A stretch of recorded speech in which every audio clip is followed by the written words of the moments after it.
Kasi tol, sa ating mga lalaki tol, ito ang reality tol Ang mga babae at mga aso at bata, minamahal sila ng mundo ng ganun-ganun lang. Like, mahal na agad sila ng mundo. Pag lumabas kang, kumbaga, may babae, okay, alagaan na to, paupuin yan siya. For no reason. Kumbaga, mahal na agad sila ng mundo.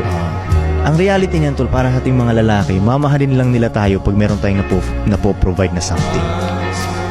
Kung wala kang silbi sa mundong to, walang pakialam ang mundo sa'yo Brutal ang mundo sa mga lalaki tol.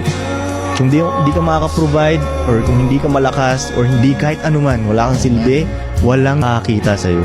Walang babaeng lumilingon sa'yo. Yung ibang mga lalaki, hindi ka rin nila trip, ayaw ka nilang kausapin, invisible ka sa mundong to.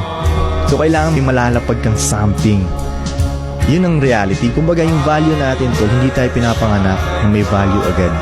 Kailangan mo na nating i-earn yun. Bago mga lalaki. Yes, tayong mga lalaki, kailangan mo na nating i-earn yun.